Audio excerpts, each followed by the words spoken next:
lumabas sa mga pakpak ng mga ibon sa asul na langit, habang ang buwan ay tahimik na nagmamasid. Sa lilim ng gabi, naroon ako. Naroon ako sa gitna ng madilimong paligid, habang ikaw ay naglalakad sa daang walang kasiguraduhan.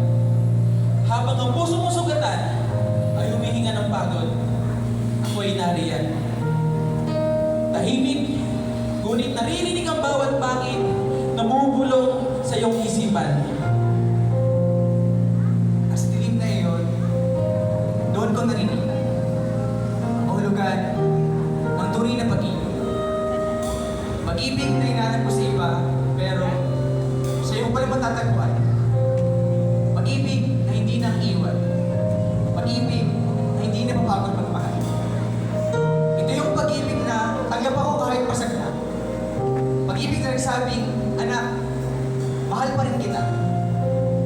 Pag-ibig na kumapit kung lahat ay kumitaw. Na nagbigay liwanag kahit ako ay bumit.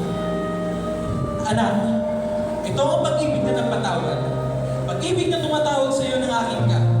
Pag-ibig na naghintay kahit ilang ulit mo akong takasan, na patuloy na kumakatok sa pintuan ng iyong puso.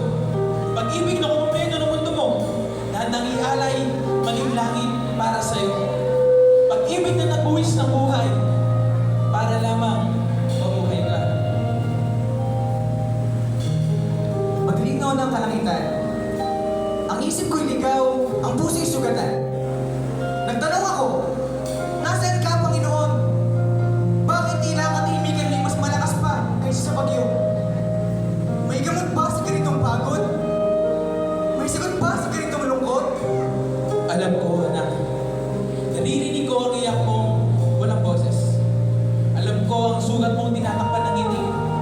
Alam ko ang mga gabi mong gising habang ang mundo ay tahimik. Ngunit ngayon, hayaan mong ipakilala ko ang